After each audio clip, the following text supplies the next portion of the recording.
Good morning. I'm Lynette Adams, and this is Rochester in Focus. Coming up on the show today, for weeks, News 10 NBC has been reporting on federal cuts to programs across the nation. Well, now we're feeling the impact locally.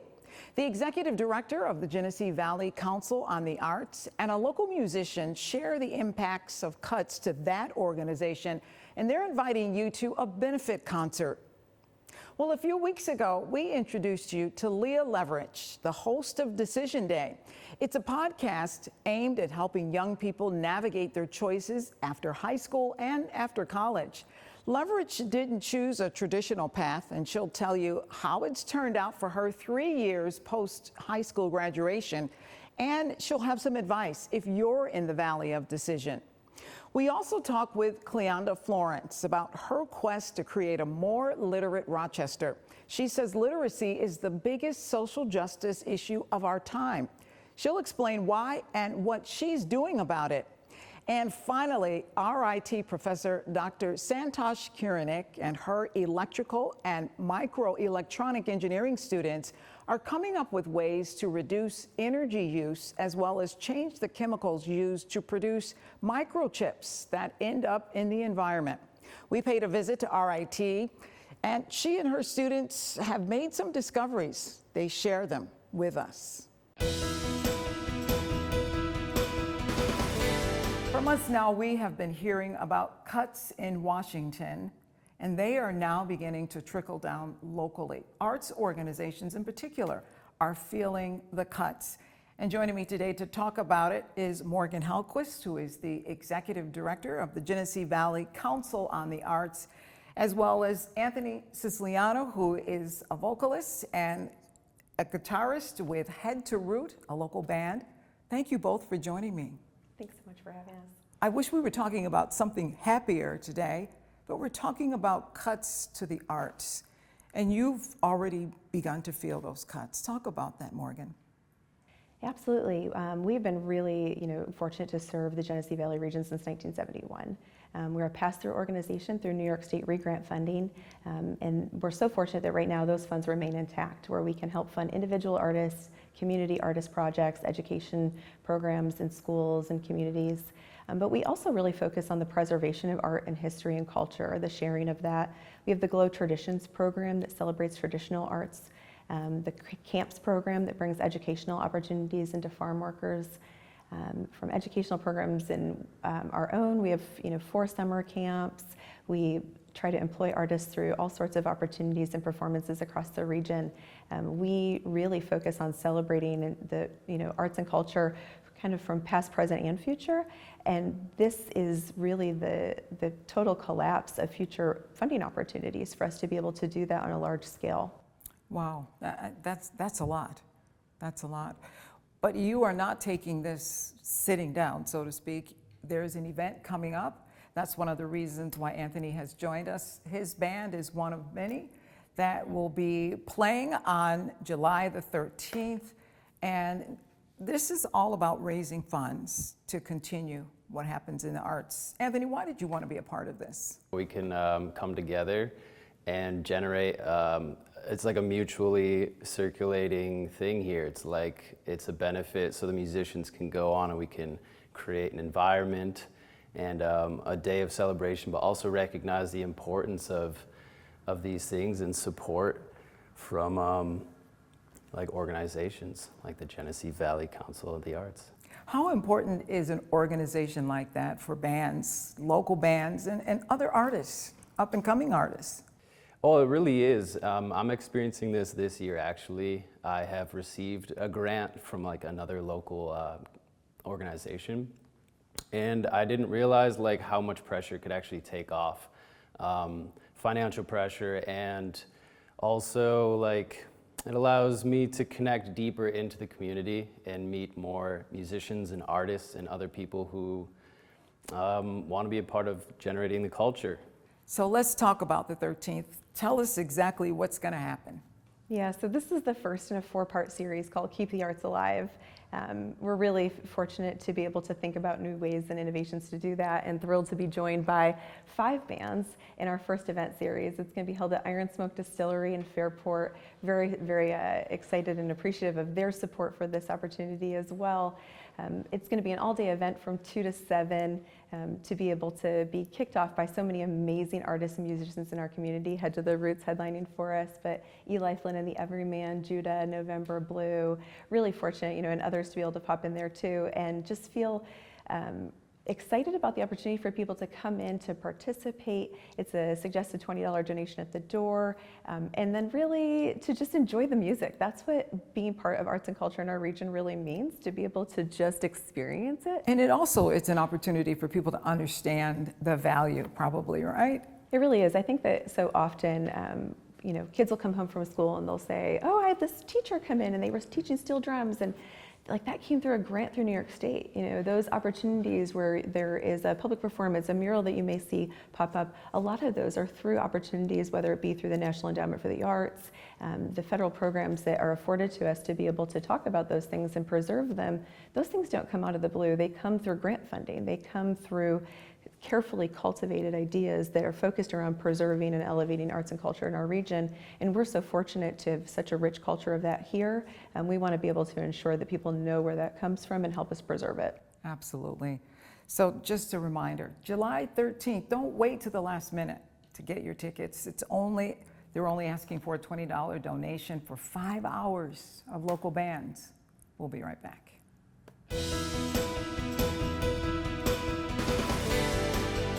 Let's Get Lit is Cleona Florence's brainchild, her baby, her business, and it's all about helping Rochester residents become literate. And it's been a mission of yours for quite some time. This summer, people will have another opportunity to sign up for your program. It's about 6 weeks. 4 weeks. 4 weeks, I'm sorry. That's and it gives the entire family an opportunity to work on becoming more literate. Why is literacy so important in a community? Literacy is the door to opportunity. It is the door to generational wealth. It is the door to freedom. I was told by my grandfather, my Nana, who never went to a college or just graduated high school, and my grandmother, once you get free and you learn all that you can, they could take your body, they can move you, but they can never remove what is put between your 2 ears. And when we understand the power of our words, our voice, our ability to write, then we could help change the trajectory, because too often feelings have motivated many people because of the lack of comprehension. And when I'm void of words, I will pick up whatever tool to get my point across. If that's a gun, if that is a knife, it is erratic behavior, a car, you name it. That's what happens when we have communities who are void of opportunities. So it sounds like you're saying that literacy plays a role in, or the lack of literacy plays a role in the violence Absolutely. that we are experiencing in our community. Absolutely. There is a clear correlation. If I can't comprehend, if you do something to me, you step on my foot or you push me by mistake, if I'm void of that comprehension skill and being able to articulate myself, to talk to you, to ask you inquiry-based questions, Ms. Adams, did you notice that you bumped into me? And I have a pendulum that knows how to sit in the middle and be able to give you the opportunity to respond back. Even if you don't respond back in kind, then I know how to temper my reaction. What we're seeing in our community is untempered, boiling individuals who are frustrated. They don't know where to go. They know they're hurting. They say go here, then they tell you to go there. You don't have the resources to keep going here, there, and everywhere. They have organizations that are trying, but they have limited resources. So where and what do people do? They lean on their own understanding. And what do you see? You see it's not even hot yet, and how many shootings have we had? and not one politician has gotten up and said, enough is enough. We as a community have got to do better. You can't sit here and not have a different directional pull when just in 2023, 11% of third graders were on level for literacy. We're now in 2025. Do you think that number really shifted? So it really takes the entire community, that's what you're saying, that it's not just on the school district, it's not just on the parent, No. but the entire community has to take ownership. It is very simple. There are two African proverbs that I want us to think about. Everybody's excited when we say it takes a village to raise a child. But if the village is not equipped, if the village is sick, what is being raised? Who is being raised? And there's another African proverb that says, if the child does not feel the warmth of the village, it will burn it down to feel its warmth. Rochester in these United States has been burning not for years, but generations. But yet we say it takes a village. But what village are we talking about in Rochester? Because it's still two Rochesters. Now, are we talking about the village of the haves, or unfortunately, the village of the have-nots? Something to think about, and we'll be right back.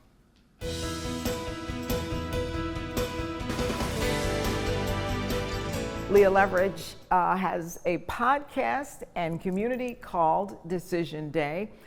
She's also a brand manager for a company, and it took her a minute to kind of figure out what she wanted to do. She's helping us with some advice on how you can do the same thing. Thank you for being here. Thank you so much for having me. So you are now working full-time as well as running your own business, your podcast. How is it all going? Oh, it's going good. It's a lot. I've definitely had to prioritize. You have to figure out what your schedule is going to look like, especially in the world of entrepreneurship. And because I work from home, and my company that I work for we're all over the country, so a lot of it's remote working. You just have to prioritize, and I'm glad I found a path that feels right for me, and I only wish that for every other young adult or high schooler listening. So let's fill in the blanks a little bit. You graduated in 22. Yep.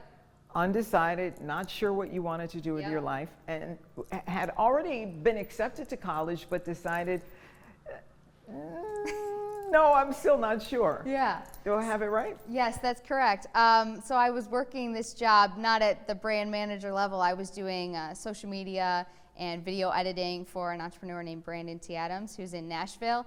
And I really liked that. So when I was comparing the experience that I was already building to what college could provide, especially if I were to major in entrepreneurship, I was just kind of looking at, I already have the experience and I'm already doing what I would want to do when I graduate anyway, so let me just run with it. I felt like I didn't want to go behind at all, so I just stuck with it, and it was definitely a decision that rose some questions from the people around me that care about me, like, are you sure you don't want that degree and that kind of safety net? But I've been running with it so far. It was a risk that I kind of took, and now I'm sharing with a lot of other young adults that they can do the same if they feel like that's what's right for them. That's the right career path. So what is the goal? What is your long-term goal? Ooh, with Decision Day, the goal is to build it up, to build the community, to get more like-minded young adults who are maybe thinking about taking a non-traditional path or just want help with how to enter the workforce and be confident and comfortable and move up in the workplace no matter what industry that is. What is the encouragement you would give for a college graduate, someone who has that degree and is expecting to hit the ground running? College graduate, so you went through all of the schooling, now you're about 23, 24, you're ready to enter the workforce. I would say the biggest thing is connections and who you know. Every opportunity that I've gotten, aside from the job that I currently have, it's just been a branch of, like, I met one person, a lot of good connections in Rochester that have helped me with this. You meet one person and then it branches off from there. You have to be very clear with what you want, what you're looking for. And so if you start to network, go to local events or events within your industry, meet people, talk to them, and just see what opportunities are out there. And then when you actually get the opportunity, it's so important to be patient, to show up and say yes, and to be ready for whatever that job entails. Even if it's a very small starting position, you have to work your way up. We were just talking about this beforehand of so many young adults think that they can go from 0 to 100 so quickly, but it really does take time. What would you say to someone who's, okay, I think I want to be a nurse, or I think I want to be a brand manager, but how do they find themselves? How do they know this is the right thing? Like, did something click with you? I've always felt that entrepreneurial desire of like, I want to build something, I want to create, I like business. So once I realized, I did have a realization of like, wait, this job that I'm doing on the side in high school that I'm not even really paying attention to, the social media stuff, I'm good at it and I like it, so let me run with it. But I would say just trust your gut and do the next step that you think is right in the moment. And if you want to pivot, that's totally fine. As a young adult, we do feel like we have to make a decision right now, and whatever we decide at 18 is like the rest of our life. It's not. So many adults, talk to any adult, everyone pivots, and you can always transition your brand or whatever you're working on. Just really quickly, we're out of time, but how do you deal with your parents who are saying college, college, college, college? Oh, you've got to have a plan lined up. If you just say, I don't want to go to college, I want to do this, or I just don't want to go to college, you have to have some sort of plan and a pathway. And I feel like if you lay it out for them, like, this is where I'm at, this is where I want to be, here's the specific steps I'm going to take to get there. And sometimes throwing in numerical, like money, how much you're making. I had to do that with my grandpa. I had to show him what I was making just so he could understand, okay, she's good. If you really lay it out and have a set plan, that could really help. We'll be right back.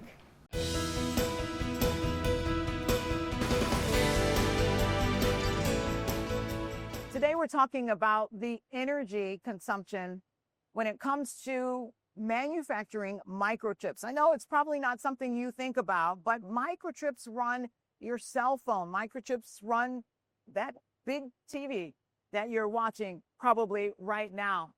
And the students here are working on ways, students here at RIT, I should say, are working on ways to lower the energy consumption.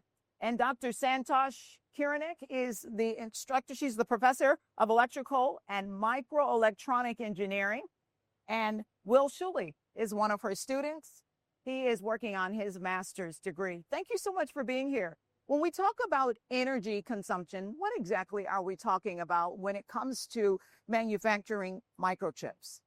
Well, the processes involved in microchip manufacturing, including running all the tools and manufacturing the materials themselves, have a massive energy cost. It costs a lot of energy to manufacture the wafers that microchips are built on, as well as running all these tools that you see in the background. Most of these tools have to run continuously because shutdowns would cost money. So it requires a tremendous amount of energy to run the manufacturing facilities. And we're talking about these little tiny microchips, right? Yep, they're nanometer scale, so they're very small. So Santosh, talk to me about what you were saying earlier in terms of the kilowatt hours. Yeah, when we go to very small geometries, the transistors, about a trillion transistor on a chip, the process complexity is so high that we have to do photolithography to a very, very high energy intensive kind of tools to use them. So that costs a lot of more energy because every step increases, every step requires energy and chemicals. So therefore, more complex it goes, more energy consuming it becomes. So we are almost reaching at 2 nanometer scales about 2,000 kilowatt hour per wafer. So that's something that we are looking into how to minimize that. So we have a project with MIT, and Will is working on this project.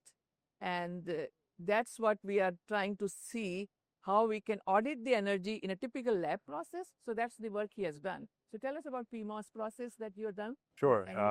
So I was working on tabulating the energy costs in an entire PMOS process, hoping that it could be extrapolated out to large scale manufacturing and industrial processes like that. With the knowledge of what the energy costs of these processes are, these companies can look at ways to mitigate them. Particularly with the use of renewables. A lot of facilities are looking towards dedicated renewables, like nuclear plants to power them. So this is something that will have to, increase in the future. How feasible are renewable energies when it comes to producing microchips? I would say that there's a big opportunity in the future for replacing a lot of coal and oil usage with renewables, particularly nuclear. There's a lot of social stigma about the dangers of it, but it is really the safest form of energy. and there's a lot of opportunity with solar as well, replacing that. Why should we get excited about this? For the people who are home, why should we get excited about what you're doing here in this lab? Well, we're all inhabitants of the world. We're all going to have to, face the repercussions of the energy usage that will come in the future. So it'll be beneficial to us to look at ways to mitigate massive energy uses like this. Anything exciting that you want to share with us that you have seen already or that you've learned already that maybe is on the frontier? We visited the Genesee nuclear plant up in Rochester, which is doing some great work with renewables, and it would be good to see facilities like these increase in the future. Now tell everybody at home why we have these outfits on. Well, these outfits are this is a clean room, so small particulate matter can contaminate the surfaces of the wafers because these are such small devices. It can contaminate the devices and have negative effects. So, And I know that you are excited about the work that you're doing here because really it will affect every single one of us. Yeah. Even though we don't think about microchips, what you're doing here is going to affect all of us, right? Yes, certainly.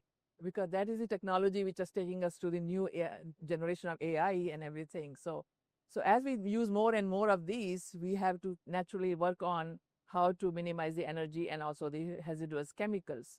So therefore, both things go hand in hand. This technology is going in very forefronts. We are actually going to almost angstrom level of accuracy in chips. So therefore, we have to develop new processes and we have to understand how do we really supply all the demand for the chemicals and the energy and basically the future use in other technologies. We'll be right back.